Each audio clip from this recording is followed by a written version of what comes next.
Fine. So what we're going to move to now is the question of Yerushat Haben. As I sent out on the chat yesterday, my goal is the next two sugyot are Yerushat Haben, right? Inheritance of sons, followed by inheritance of daughters. And then you tell me, at some point we should probably do at least like 1 or 2 days on like explaining how things work halacha-l'maisa nowadays, because we have all types of interesting mechanisms that we use specifically to allow daughters to inherit and things like, or functionally inherit. So how we got there. The source sheet I have prepared on it is meant for quite a wide audience because I gave it at a financial planning firm, which was mostly not Jewish, in Toronto, because they wanted this year, because they have Jewish clients and they wanted to understand what was going on, but they obviously have no background in Torah whatsoever. Rami is like trying to process this. So, yes, Rami, that was what I just said.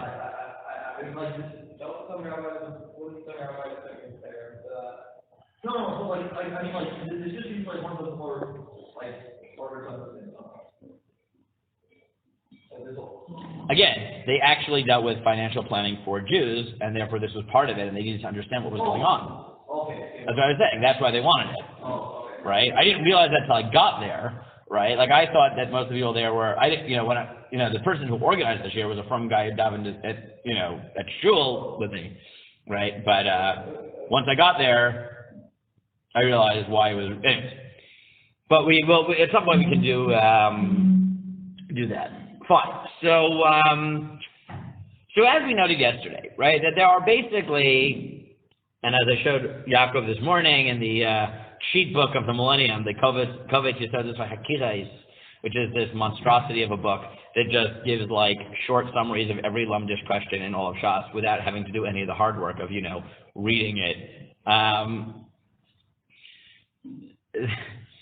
The classic Hakira in Yerusha is, to what extent do we conceptualize Yerusha as the transition, giving, bequeathing actively of property, and to what extent does Yerusha just happen by the Yoresh essentially taking the place of the Morish, right? And therefore it just passes naturally, right? The classic Lumdish formulation is Yerusha a ha'avara or a nitina, right? A giving or a transition, or does it function through mimale mikomo, through the Yoresh taking the place of the heir, of the bequeather? Or if you want to think about it in very simple terms, does Yerusha work by the property passing down or by the Yoresh going up?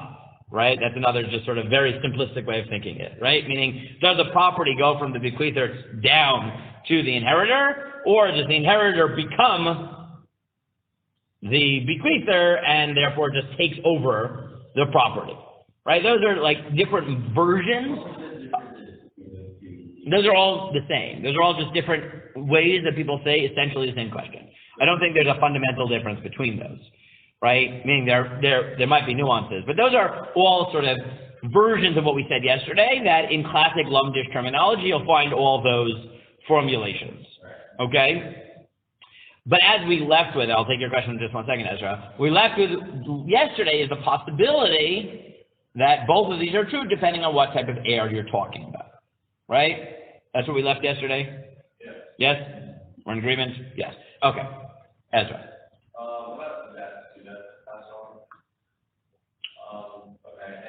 Potentially, yes. Well, potentially. Not quite. Debts don't pass on, but they do inhere in the property. Right. So basically, like, if the debt is greater than the assets, then they can pass on, but vice versa, they would. Meaning they inhere in the property, right? Meaning if someone inherits land, right? I mean, take a very simple case, right? If Reuven inherits a house from Yaakov, I don't have to explain to you that Reuven is Yaakov's son, right? This is like the classic way in the Rishonim. They just use the avod on the expectation that you know the basic contours of Rishon. Like Reuven should want to leave on the line, but Right, so here they literally mean, let's say Reuven inherited a house from Yaakov. Very simple modern case. He inherits a house and it has a mortgage on it. Oh, but what Right, right, he can, but were debts like tied to access to the thing? yes, Oh, classically land was tied, yes. That's why I'm giving it. It's a very easy, it's a very, very classic case in that sense. what if it's like No, that's why I'm giving you a classic case. We can get to these later in the perek. what about the debt on campus? We can get to it later in the perek. And also, That's a sugya later on in Bava Basra. So the difference between yes, with or without shibud. if first one gets double portions, that means they get double the debt. Meaning the portion is distributed equally. Yes, the debt is distributed equally in the property. Yes. Equally in the property. Right, meaning because you don't have a personal obligation to pay it back, but the property still has a lien. Right, and mortgage is a good example because it's a property that inherently has a lien. Right, and that's why, yes, that obviously passes on because you inherit the property with the lien that's attached to it. Right, personal debts are different. Right, and we'll see that. Oh, I don't know if we'll see that. It is later in Bava Basra. Will we see it? That's a good question. The year is like, shrinking. There's only a few weeks left between, whatever,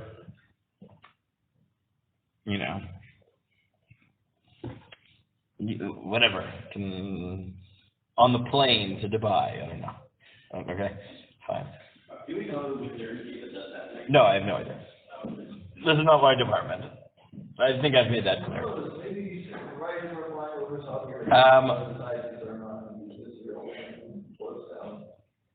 Thank you, Ravi.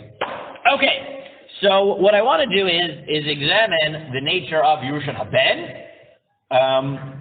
because the most likely place, if you're going to divide the natures of Yerusha, are with the son versus every other heir, and we'll see why that is the case, okay?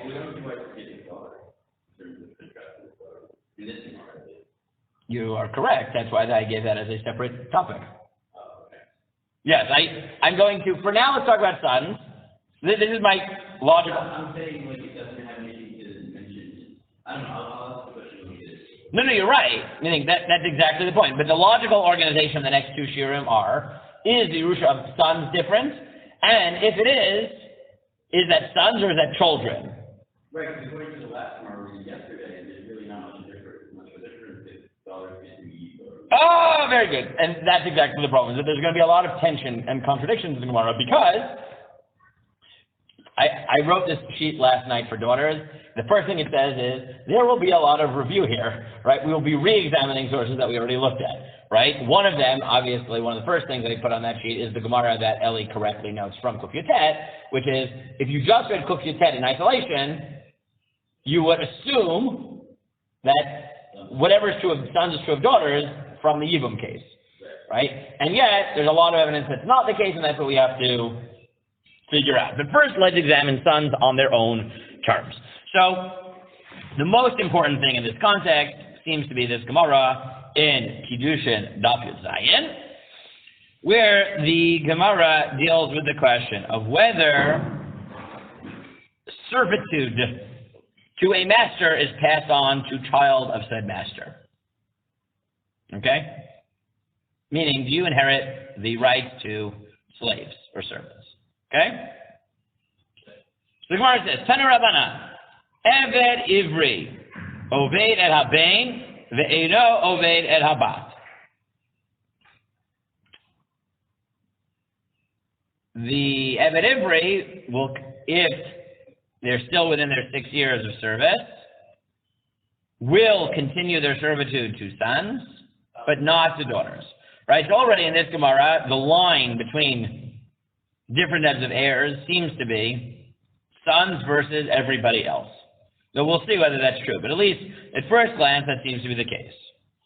Amma Ivriya, Ina Ovedet, Lo et Haben v'lo et Habat. But a female maidservant will neither continue her servitude to sons or daughters. Now this is talking about, now let's just do a little bit of chazara here. So, Eved Ivri, what are the halachot of Eved Ivri? How many years do they work? 6. Unless they choose not to leave, in which case they are near tzah, right? They get their pierced by the door, and then they work until Yovel. Very good. Amma Ivriya, what's the ideal way for the relationship of marriage? Yihud. Right? The ideal way for Amma Ivriya to end is marrying either the master or his son. Yihud. Right? Which we talked about. Right? She automatically goes free when she hits, right? When she hits physical maturity, exactly. Right? Meaning when she hits that stage, she automatically goes free. Wait, so not when she marries her son or master? Meaning if she marries them, so that's the ideal way to end it. But if he doesn't do that, then she only remains enslaved during her childhood. Yes, it's the reverse of the modern, right? Only child labor. Wait, or if the master dies. Oh, yes, meaning, or the master does. That's what Gemara is talking about here. Yes. Then we have to do Yehud before she becomes an adult. Like, it's not like if you hit that point, then you have the opportunity. Mm-hmm. No, that's right. You have to do it in advance because you can marry a child. Remember? Okay. I'm not encouraging it, Ezra. I should make that clear because now I'm on record, right? Oh, you're recording? Yeah. Halachically, it is possible. Don't do it. Thank you. Not just because it's illegal, though it is obviously highly illegal, Ezra. Well, I wasn't planning on it. I know, but I just need to put this on record that I am not endorsing such a thing. Because obviously someone will take a clip. Oh, Ezra married a child. No, I didn't say that. I mean, I guess I did say those words. That's not what I meant. Right? You're not endorsing it, at least not explicit. What? At least not explicit. I'm not endorsing it. I am not endorsing. I'm saying it would work. Unfortunately, it would work halachically, right? If you gave kesef kiddushin to the child of a minor, and he accepted it, kiddushin would, on a biblical level, be effective. It is a terrible, terrible, terrible, terrible idea, and illegal. Okay. So the hanirtza, right, the slave whose ear is pierced, or the slave who's sold to a non-Jew, which you're not allowed to do, right, and then that slave has to go free, right, that's part of what has to happen, is you shouldn't have done that, and then you have to buy them back and free them. But he does recognize the fact that they are owned. Yes, but it's usher, right, I mean, you... Kind of like a point there in Yerusha that is usher, you have to... Right, there are things in Allah, exactly, there are things that don't work, and obviously you need to end this situation, but they work. Why does the Gemara even mention that he has to be set free regardless? No, because you have to work to set him free, and just because you work to set him free doesn't mean you get him back. But no, if you killed him and then you die, you get set free. Is that what you're saying? No. You have an obligation, right? You're not allowed to do this. And if you do this, you have to now buy him back, right? Like we force you to pay as much money as it takes to get him back from the non-Jew to free him, right? But but for Liz talking about the non-Jew guy, it doesn't get passed on? No. What? Is that, so when it says that, does that mean if the non-Jew dies, he doesn't serve in front of the non-Jew, or is it? No. Yeah. So then the Gemara says, we'll see what it means, right? We'll see what it means. But so Amar Mar. So the Gemara says, Evet Ivri, Oved Ben, Vein Oved Abat, Minani Mili. How do you know that an Evet Ivri only continues to serve the son but not the daughter? The Tana Rabbanan, because it says, Avatcha Sheishanim, he shall work for you for 6 years. Lecha v'lo liyorish. Now, someone parse those words for me. Lecha v'lo liyorish. What does that mean? You and not what? Of the cloth, not of your hair. Right, but what's the problem? This is the Gemara source for what? Thank you, Elodie. Right? This is the Gemara source for saying that the Eved does serve the son. But it should be the source where he doesn't serve it. Right? So the Gemara says, Ata Omer lechavelo liyoresh o eino ela lechavelo leben. How do you know it's you and not your yoresh? Maybe it's you and not your son. Now, someone explain that line to me. The public specifically said he serves you. Correct, but good. So the Gemara emphasizes the you, and it says you and not an heir. The Gemara says, how do you know it's not you and not an heir? Maybe it's you and not a son. What is the implication of this Gemara very strongly? Yes, right? A son is not at least either not, he's not just an heir, right? He's more than that, right? Where does he fall? Somewhere between Lecha and Yeresh. He's somewhere between you and an heir, right? Meaning he's more you, right? Eli's future son will be more Eli than Eli's brother, but less Eli than Eli. Okay? Yes. Right? That's pretty clear. That's what Gemara says, right? Mm-hmm. I don't know where it's done. I'm sorry. Who has a brother? Fine. Fine. Yaakov's son will be more Yaakov than his brother. What's your brother's name? Pick one. What? And what's your future son's name, assuming your wife goes ahead with it? Pick a random name. What? David stricken will be less Yaakov stricken than Aaron stricken,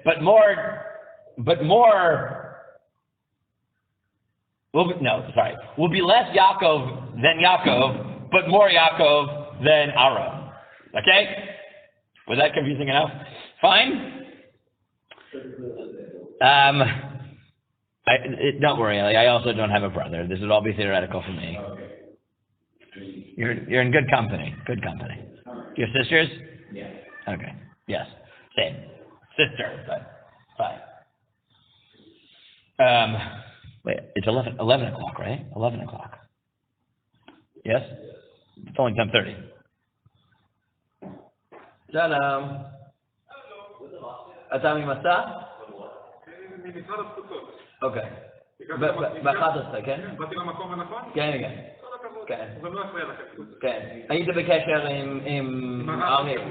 כן, אז אם אתה ממשיך הוא... שם? כן. אני אגיע לך, תודה. כן, בסוף, בצד ימין, הוא שם. זה יהיה פה בסוף או בחדר אחר או פה זה? נראה לי שיהיה בבית מדרש. כן, יש עכשיו כל השיעורים... יש אחד שקיים שם, אבל הוא שם גם. כן? סליחה על ההפרעה. אין בעיה. Okay, so then the Gemara says, Kishu Omer Sheshanim Ya'avod. When it says he shall work 6 years, Harei Leven Amor. Hamanim Kayim Vavadcha Sheshanim. Lecha V'lo Yoresh. So now the Gemara says something shocking. And the Gemara says, okay. Mara Idin L'Rabodid Ben L'Hotzir Ach. Once you have this magical high status of Yerusha, why does the son get that status? Why does David stricken get that status and not Aaron stricken? Right? Aren't Yaakov and Aaron basically the same person? I honestly don't know. Are you? No, okay. I don't know. Right? Sometimes you have brothers that are like that. You know, it's like I feel like in the years that come, I will be able to use the example of my daughters, because like identical twins are about as close as you get to saying they're the same person. You know. Yes, they are identical. But so the Gemara says, Mar bani ben shekem kam tachat aviv liyada ulestei achuza. The Gemara says because sons take the place of their fathers for yiud and stechuz, as we talked about already, right? Adirabba mar bani ach shekem kam tachat aviv liyibum. Wait a second, don't we have a case? Wait, Ari, did he find you? Yeah. Okay, good. But why don't I include the brother? Because the brother takes the place for Yibum. And what's the Gemara's answer? Not surprisingly. No. Yibum is the backup. Right? Yibum is backup for not having a son. Hayesh ben and Yibum. Exactly like in our Gemara. Wait, if they didn't have that kasha, if they look like he's in the 2 against 1. He says no. So as Eli corrected noted, about half this Gemara is literally copied and pasted from our Gemara, right? From what we did yesterday, right? Like, this is the exact same argument. Is this a numbers game? No, it's not a numbers game. It's a fundamental principle, right? But the main chiddush is the beginning half of the Gemara, which is the wild claim that a ben is not a yoresh, right? The ben is not a yoresh, the ben is something else. And this is like the number one source for the belief that if we're going to divide between different types of Yerusha, the line is between son and other heirs. Meaning the Gemara does literally say a son is not an heir, right? He's not a Yoresh. Or more precisely, probably should be read, is not merely an heir, right? Not merely a Yoresh, right? Are we in agreement that's like the simplest read of this Gemara, right? Which is explicitly connected to our Gemara from yesterday, right? That's really the difference between brothers and sons. That everything stems from the fact that brothers and sons are fundamentally different. It's not just a numbers game. It reflects something fundamental.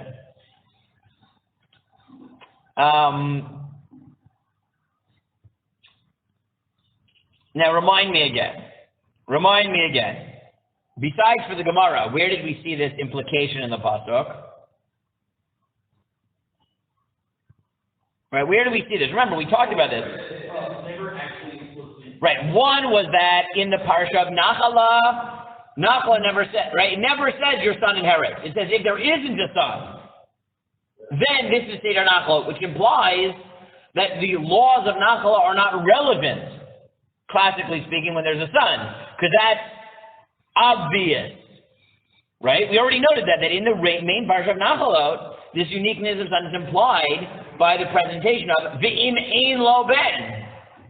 If there is no son, so then you have to figure out Seder Nachalot. But if there is a son, implication, no one needs to tell you that the son, whatever he does, right? I'm not going to say inherit, because that's exactly what the Gemara says he doesn't really do, right?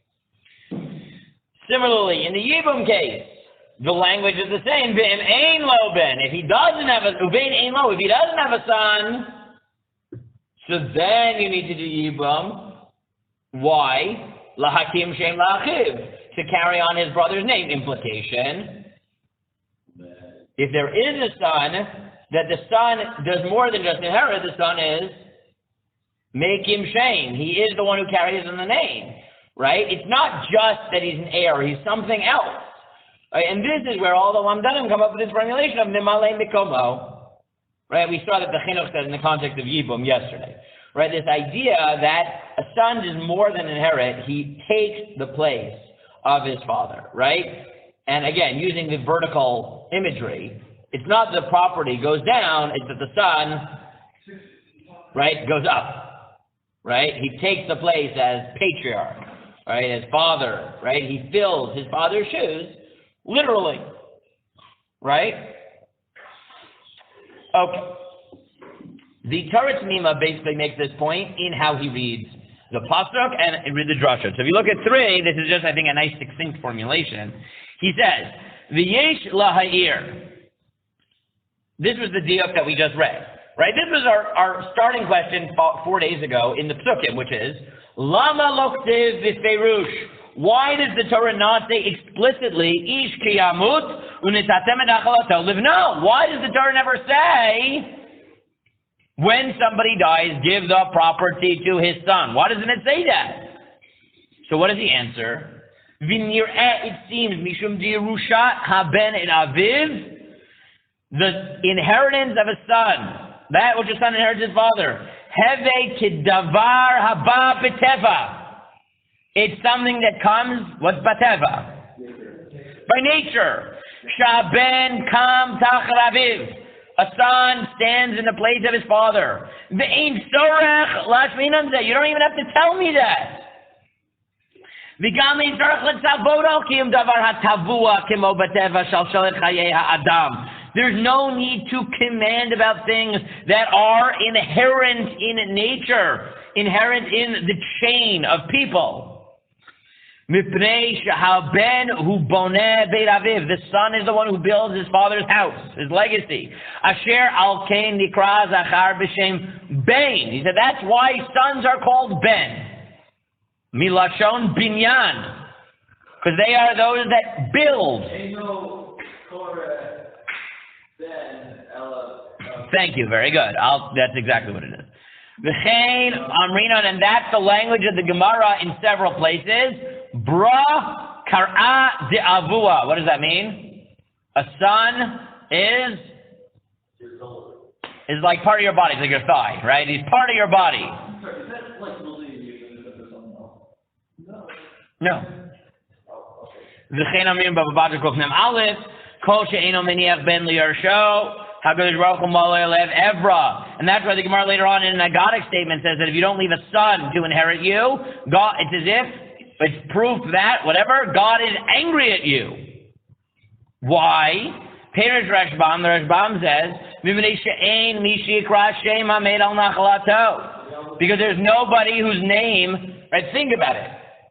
You might think it's sexist, but, and maybe it is, I don't know, but the fact that, right, people like having sons because they carry on their last name, right? Their last name. I don't know. I don't know. And look, like it or not, this is something that's natural. Now, does that lead to terrible situations sometimes? Me'achuz. And as we all know, what is the greatest eugenic travesty of the 20th and 21st century? No. What? What? Eugenics. Do you know what eugenics are? Yes, it's like playing with genes, right, towards the perfection. Yes, right? What is the greatest numerically, right? Simply numerically even, what is the greatest eugenic travesty? No, you would think that's the worst, but it's actually not. China, thank you. It's China's it's the result of China's one-child policy, where if you're only going to get one child, what do they want? A boy. And therefore we know that there were countless abortions, murders, right, abandonment of girls. And therefore the difference between the number of male children that were born during the one-child policy and the number of girls is in the tens of millions, right? I don't know if you've ever followed this. It's horrible, right? And the results are insane. Besides for the inevitable collapse of, much of the economic system when, one boy is going to have to take care of his parents and grandparents. We know that. It's a problem. But I don't even mean that. I mean that, right, the obvious problems are now appearing in China, like... The giant shidduch crisis. Yes, thank you. A giant shidduch crisis. That's a nice way of putting it. Yes, a giant shidduch crisis, except it's really hard to plug a gap of tens of millions of people who were never born or never allowed to survive past infancy in favor of this. And therefore, it has led to even more terrible things like kidnapping and enslavement of women from surrounding countries are smuggled in to be the wives of these people. And that number is apparently in the tens of thousands or more, hundreds of thousands, right? They, from like places like, I always forget which one it is now, Burma or Myanmar, whichever one it is now.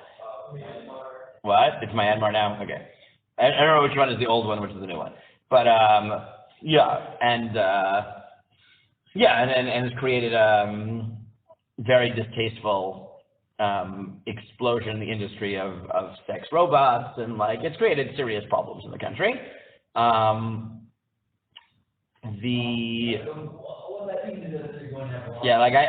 didn't really put it this way, but I just finished this book on the gene, but they're like, yes, this is the, right, people don't, right, simply numerically speaking, this was the greatest eugenic experiment, right, numerically, of the 20th century, right, because, right, as much as, obviously there were terrible things in the Holocaust, right, but between the aborting and, infanticide, right, it affected at least tens of millions of people, right? Yeah, it's pretty bad, right? So that's like the really sort of scary side of it, but the fact that people feel like the ones who are going to carry on their legacy is the male, it's not untrue that is, right, that most people really do feel that way, right? L'tov or l'ra, often l'ra, but yes. So therefore he says, וכן ברג'רד ממשיכים איש יקרא שם המד על נחלתו וכדומה מאמרים שונים ולכן לא שייך לומר איש כי ונתתם או והעברתם נחלתו לבנו. And therefore you can't really say give the property to the son, pass it on to the son. יען כי לא שייך נתינה על דבר הבא בחיוב מוטבע בחיים העולם. You don't say you give something when the reason the son gets it is because this is inherent in the nature of the world. And then he says, Im svara zo, with that svara nir'eh lavi smuchin l'mashkadav Aran, reish perek tet ktubot, he can explain halachic things, like the Ran statement, D'lo mahani kol siluk v'kinyan l'saleg et atmo Yerusha. There's nothing you can do to prevent yourself from inheriting. You can't say, I don't want to inherit. It comes to you. What you do with it afterwards, not our problem. Right? But you get it first, right? This was I don't know if I told you this, but this was a big, very bizarre legal fight in Canada, in Toronto, right? There is a nafkamina, because you'll tell me, what's the nafkamina, whether I inherit and then give it away, or I don't inherit? What's the nafkamina? Well, taxes. Taxes.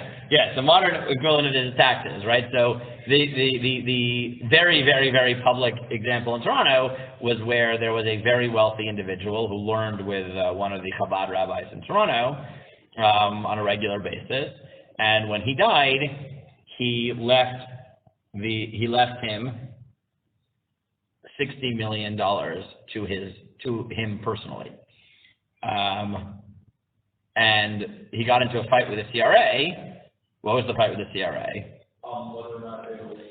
So the CRA, so he said, before the Rebbe died, I promised to the Rebbe that any donation that was made to me is automatically a donation to the shul, to Chabad, whatever it was, right? And therefore, it should be viewed as a donation directly to charity and therefore not taxable.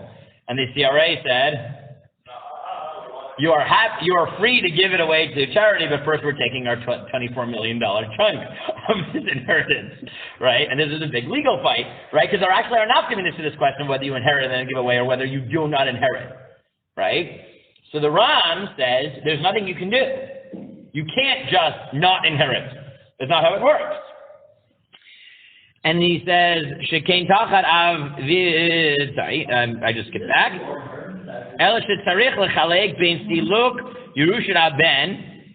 But then he says, but there might be a difference between what? The inheritance of the son and other heirs. Why? Because if everybody else, Yerusha is conceptualized as a passing on of property, so it could be that you could stop that by saying, don't pass it on to me. But the Ben doesn't inherit the property, he fills his father's place, and therefore implicitly, right, automatically becomes the owner of that property, right, of those properties. So he says maybe a brother would be allowed, right, basically, to take the CRA case, a son would not be able to say, I didn't inherit, right? And therefore, if it was a son, the CRA would win, right? Because he'd say, you inherited it. There's nothing you can do about inheriting. Nothing you're going to say is going to stop that inheritance. What you choose to do with it later is your business, but first we take our chunk. CRA, if you didn't figure out, it's the same as the IRS in Canada, if you didn't figure that one out, right? But another heir, halachically, would be able to say, not true, because I promised to the Rebbe that anything that came to me would automatically go. That protest makes it that it goes automatically to the shul. Right? That would be enough, Kamina. So he says, you have to distinguish. A son's inheritance comes automatically, naturally, and therefore he can't get out of it. As opposed to other heirs. For other heirs, it doesn't happen automatically. It's as if it was a gift. To what's his proof, and this we already noted in the Psukim. Remember I said, pay attention in the Psukim to different verbs? When it comes to other Yorshim, it uses the word unitatem. You shall give, which implies that it's not automatic, there is a process of giving. Uraya lezemi ma de kaimelan bebechor sheyacholim chol chelik bechora shelo mishum de chelik ze matana karechman. He said similarly, and we'll get to this, that by the case of firstborns, the double portion, a bechor can stop, because the Torah calls that a matana unitatem. So the first portion that the bechor gets as a son, he cannot alienate himself from. But the second portion he can, because it's a matana. V'chein kazu b'sefer something. B'shem Yosef Halevi. Shlomati inish lomar eni yored v'ino perechov avi. V'hainu mishum duven ba'lo Yerusha me'ela b'shom pu'ula v'kinyan. And that's why a son can't say, going back to Ezra's point before, a son is not allowed to say, I refuse to inherit so that I don't have to pay off my father's loans from the property. A son has no choice. He inherits the property with the loans, and he has to deal with it. Another heir could say, I don't want it, right? I don't want to deal with the creditors. I will just leave it in the family trust and let them fight with the trust lawyers, right? But a son can't do that. Right, so the Torah Temima basically notes our diuk in the pasuk and says that what emerges in that diuk in the pasuk, that a son, it almost sounds like it's a given. It never says unisatem, that you give to him. What he derives from here is that the inheritance of a son is fundamentally different. Bye, cat. Thank you. That the inheritance of sons is not a passage of property; it's a filling of place. And therefore is inalienable, right? And as opposed to other Yorshim, where it is a transfer of property and therefore alienable, right? And again, in the Gemara in Kiddushin, this is a simple implication, because a son is specifically called not a Yoresh, right? He's closer to you, and therefore even though the Eved Ivri should only serve you, not that I'm implying that any of you have slaves, okay? The Eved Ivri is serving someone who has a slave, right? His son can take over the I don't know how to pronounce it. I don't even know what that would be. Being the master of the slave, but other heirs cannot, because they are other, rather than the son who's not really an other. Yes? Is that clear? Good. Okay.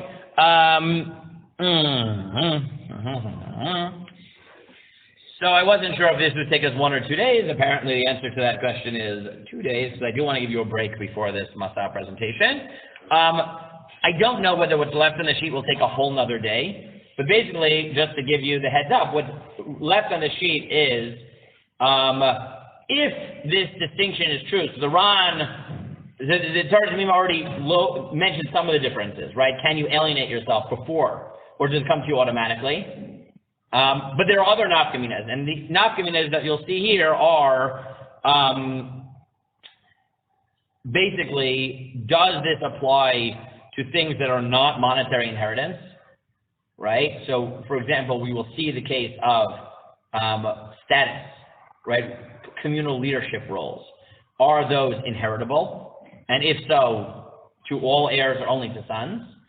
And we'll see discussion in the Meiri about the possible differences between Jewish and non-Jewish inheritance according to Torah law, right? How much of Torah law, this is going back to Ezra's point yesterday is how much of Jewish law and non-Jewish, right? How much of non-Jewish law of Dinim is similar to Jewish law, and it might be similar for sons but not similar for others, right? Because if one of those is natural, then you would expect that it would be true in all legal systems, right, from the vantage point of halacha, as opposed to the ones which are, right, Torah law, which might only apply when the Torah actually stated it, right? So that's going to be another thing, right? Those are the nafkaminas that we're going to explore. If you finish all of this, when we finish it, so then we will transition to the daughter case and figure out, well, if this is really true about sons, is it also true of daughters or not? Okay? Good?